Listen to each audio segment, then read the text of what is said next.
तो hello guys, welcome to Ashutosh coaching centre. आज हम पढ़ेंगे एलन मॉड्यूल्स 4 का चैप्टर 1 का एक्सरसाइज 2, जिसमें PYQ सॉल्व करेंगे हम लोग AIMPTS का, AIPMT का और नीट का और एम्स का 2006 से 2017 तक का। ठीक है। तो ये AIMPT 2006 में पूछा गया सारा क्वेश्चन है। जैसे कि इसमें कह रहा है, फर्स्ट में कह रहा है conifers differ from the gases in the. Conifers जो होता है वो गैस से डिफरेंट होता है कब? जब उसमें पॉलन ट्यूब एब्सेंट रहता है।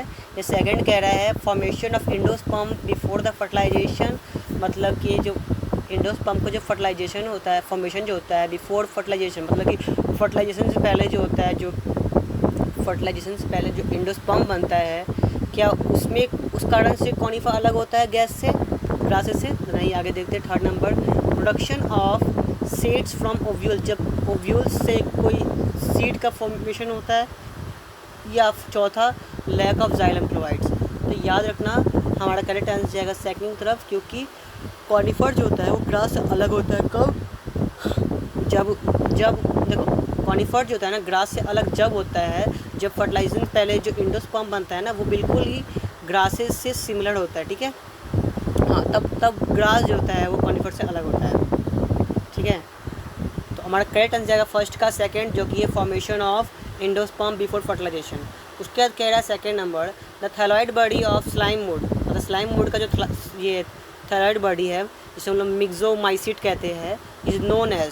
तो मिक्सोमाइटिस या फिर thalloid body of slime mode को किस नाम जानते हैं? क्या वो फ्लोटिंग बॉडी है, माइसीलियम है, प्रोटोनीमा है या प्लाज्मोडियम है? तो हमारा करेक्ट आंसर जाएगा 4 की तरफ, जो कि है प्लाज्मोडियम। ओके। सेकंड का आंसर है 4, जो कि है प्लाज्मोडियम। थर्ड में कह रहा है moss peat is use to as a packing material for sending flowers and live to the distant because, मतलब कि बोल रहा है मॉस पी जो है उसको हम लोग पैकेजिंग के लिए यूज़ करते हैं फ्लावर भेजने के लिए, या फिर हम लोग किसी भी लाइव प्लांट का यूज़ करते हैं अलग अलग जगह पे। ठीक है। ओके। हाँ, इसका करेक्ट आंसर क्या होगा? क्या फर्स्ट जो होता है रिड्यूस ट्रांसपिरेशन, सेकंड है मतलब कि ट्रांसपिरेशन को कम करता है, सेकंड है हमारा इट सर्व्स एज डिसइंफेक्टेंट, या थर्ड हमारा it is easily available, fourth है इट इज़ हिग्रोस्कोपिक। तो हमारा करेक्ट आंसर जाएगा 4 की तरफ, क्योंकि ये हाइग्रोस्कोपिक होता है। ठीक है। इन मॉस स्पोरोफाइट, मॉस के अंदर स्पोरोफाइट कैसा होता है? First, arises from a spore produce from the gametophytes. मतलब बोल रहा है कि गैमिटोफाइट से जब स्पोर फॉर्म्ड होता है, मतलब कि ये स्पोर का अराइज होना, प्रोड्यूस होना बिफोर द गैमिटोफाइट। ठीक है ना। ये फर्स्ट तो नहीं होगा। फिर सेकंड कह रहा है manufacture food itself as well for the gametophyte, क्योंकि इससे ये मैन्युफैक्चर में भी यूज़ होता है, मतलब ये खुद से मैन्युफैक्चर हो जाता है, और as well for the gametophyte. ठीक है। उसके बाद कह रहा है इज पार्शियली ये parasitic on the gametophyte. Fourth कह रहा है produce gamete that give rise to the gametophyte.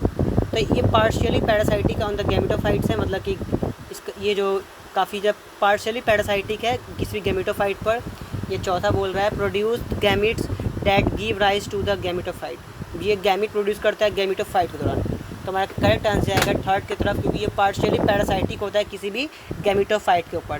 तो मॉसिस क्या है? ये पार्शियली पैरासाइटिक है।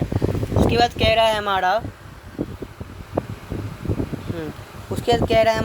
क्वेश्चन नंबर 5 में curing of tea leaves is brought about by the activity of, मतलब कि जो क्यूरिंग ऑफ द लीव्स जो होता है वो ब्राउट, मतलब कि जब भी हम लोग किसी क्यूरिंग ऑफ टी को अप्लाई करते हैं, ठीक है ना, तो वहाँ पे बहुत सारे एक्टिविटी होते हैं। वो एक्टिविटी कौन सा बैक्टीरिया द्वारा होता है? क्या वो वायरस है, फंजाई है, बैक्टीरिया है, माइक्रोराइजा है? तो हमारा करेक्ट आंसर जाएगा बैक्टीरिया का तरफ, क्योंकि क्यूरिंग ऑफ टी लीव्स में नॉर्मली बैक्टीरिया का ही यूज़ करते हैं। ठीक है।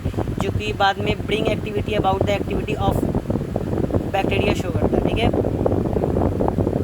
तो क्यूरिंग ऑफ टी लीव्स क्या है? करेक्ट आंसर इसका आंसर होगा थर्ड नंबर। उसके बाद है 6 नंबर, क्या कह रहा है? The bacterium that causes botulism. ऐसा कौन सा बैक्टीरिया है जो कि बोटुलिज्म कॉज करता है? ये बैक्टीरिया का नाम है क्लॉस्ट्रीडियम बोटुलिनम। ठीक है।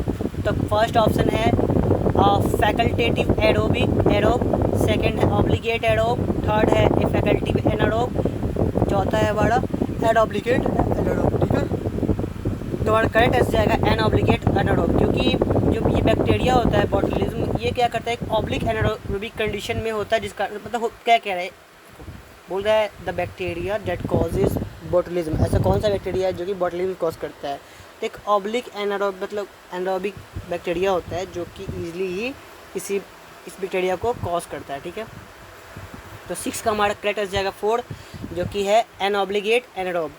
7th कह रहा है evolutionary history of an organism is known as, मतलब कि किसी भी ऑर्गेनिज्म का हिस्ट्री को क्या बोलते हैं, इवोल्यूशनरी हिस्ट्री को? क्या वो पैलेंटोलॉजी है, ऑन्टोलॉजी है, एंसेस्ट्री है, फाइलोजेनी है? तो हमारा करेक्ट आंसर जाएगा 3rd की तरफ, जो कि है फाइलोजेनी। फाइलोजेनी मतलब ही होता है किसी भी जीव का इवोल्यूशनरी रिलेशनशिप या फिर उसका हिस्ट्री। ठीक है, फिर 8 नंबर में कह रहा है 2 microbes found to be very useful in the genetic engineering. ऐसे 2 कौन सा बैक्टीरिया है जो कि जेनेटिक इंजीनियरिंग में बहुत यूज होता है? पहला डिप्लोकोकस sp या सीडोमोनास sp, या फिर सेकंड कह रहा है क्राउन गॉल बैक्टीरियम या एंड सिनोहैबिटिस इलिजेन सेकंड। थर्ड कह रहा है स्केचिया कोलाई या एग्रोबैक्टीरियम टिम्बिफासिन। ओके, उसका चौथा कह रहा है विब्रियो कोलिडे एंड टेल्ड बैक्टीरियोफेज। ठीक है, तुम्हारा करेक्ट आंसर है 3rd की तरफ इकेरिया कोलाई एंड एग्रोबैक्टीरियम। इकेरिया कोलाई को हम लोग शॉर्ट में ई कोलाई भी कहते हैं। ठीक है, तुम्हारा जो नॉर्मली जेनेटिक इंजीनियरिंग में सबसे ज़्यादा यूज होने वाला बैक्टीरिया जो है वो ई कोलाई होता है और एग्रोबैक्टीरियम होता है। ठीक है, ओके, तुम्हारा करेक्ट आंसर जाएगा 8 का 3rd number Escherichia coli and Agrobacterium tumefaciens. Okay, 9 number बोल रहा है in the following table identify the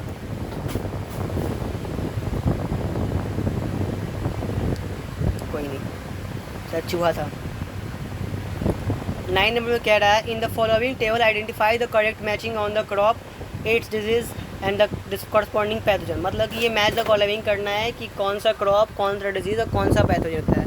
तो याद रहे कि जो पहला हो रहा है ना, पहले में कह रहा है स्लाइम, एक स्लाइमी मास होता है। क्या होता है? Slimy mass of multinucleated plasma. इसमें क्या होता है ना, सॉरी को हमारा करेक्ट आंसर जाएगा। देखो पहली बात ये है कि सिट्रस जो होता है वो कैंकर रिलीज करता है। ओके, तो ये गलत है। ओके, इसमें मोस्टली चीज़ गलत दे रखा है। हम जाएंगे करेक्ट आंसर के साथ, जो कि हमारा 3rd नंबर का ब्रिंजल है। ब्रिंजल को हम लोग, ब्रिंजल एक डिजीज कॉज करते हैं, इसको लोग कहते हैं रॉट नॉट कहते हैं, या एक इसमें एक पैथोजन होता है जिसको लोग बोलते हैं मिलॉइडी गाइन आइकोग्निटा। ठीक है, अब बोल रहा है नेक्स्ट क्वेश्चन नंबर 10 में मिक्सोमाइसिट आर। मिक्सोमाइसिट क्या है? क्या वो स्पोरोफाइटिक पैरासाइटिक है, माइसीलिया उसमें होता है, सेक्सुअल रिप्रोडक्शन होता है बाय द फ्रेगमेंटेशन, या फिर sexual reproduction by the fusion of gametes होता है? तो ये गलत है पहली बात। सेकेंड से कह रहा है slimy mass of multinucleated protoplasm having the pseudopodia like the structure of the engulfing food and the reproduction through the fragmentation और द जूस पोर। मतलब बोल रहा है कि स्लाइम मूड जो होता है मल्टीन्यूक्लिएट होता है उसका प्रोटोप्लाज्म, और उसमें सूडोपोडिया होता है जो कि फूड को इनगल्फ करता है, and the reproduction through the fragmentation, और इसका जो रिप्रोडक्शन जो होता है फ्रेगमेंटेशन के दौरान। तो ये बात सही है, क्योंकि जो ये जीव होता है मिक्सोमाइसिट जो होता है, इसका जो रिप्रोडक्शन है वो फ्रेगमेंटेशन द्वारा या जूस पोर द्वारा होता है। तो हमारा करेक्ट आंसर जाएगा 2nd की तरफ, जो कि जिसका रिप्रोडक्शन नॉर्मली फ्रेगमेंटेशन द्वारा होता है। तो 10 का 2nd नंबर करेक्ट आंसर। फिर 11 नंबर ओर्डाइंस एनोमली और द बिंथम एंड हुकर इंक्लूड। मतलब ओर्डाइंस और एनोमली ऑफ द बेंथम, मतलब बेंथम एंड हुकर का जो ऑर्डाइंस होता है, मतलब कि ऑर्डाइंस एनोमली होता है, उसमें क्या इंक्लूड होता है? सीड प्लांट जो कि एब्नॉर्मल ग्रोथ शो करते हैं, या फिर 2nd number plant represent only in the fossil state, या फिर 3rd number plant describe in the literature but which Bentham and Hooker did not see its original. तो plant जो होता है वो बेंथम एंड हुकर को के ओरिजिनल को डिस्क्राइब नहीं करता है लिटरेचर का, ऐसा बात नहीं है। 3rd में बोल रहा है a few orders which couldn't place satisfactorily this classification. मतलब एक कुछ ऑर्डर जो होता है वो could not place satisfactory in the classification, कोई भी कुछ ऑर्डर को लेकर हम किसी चीज़ को क्लासीफाई नहीं कर सकते क्या।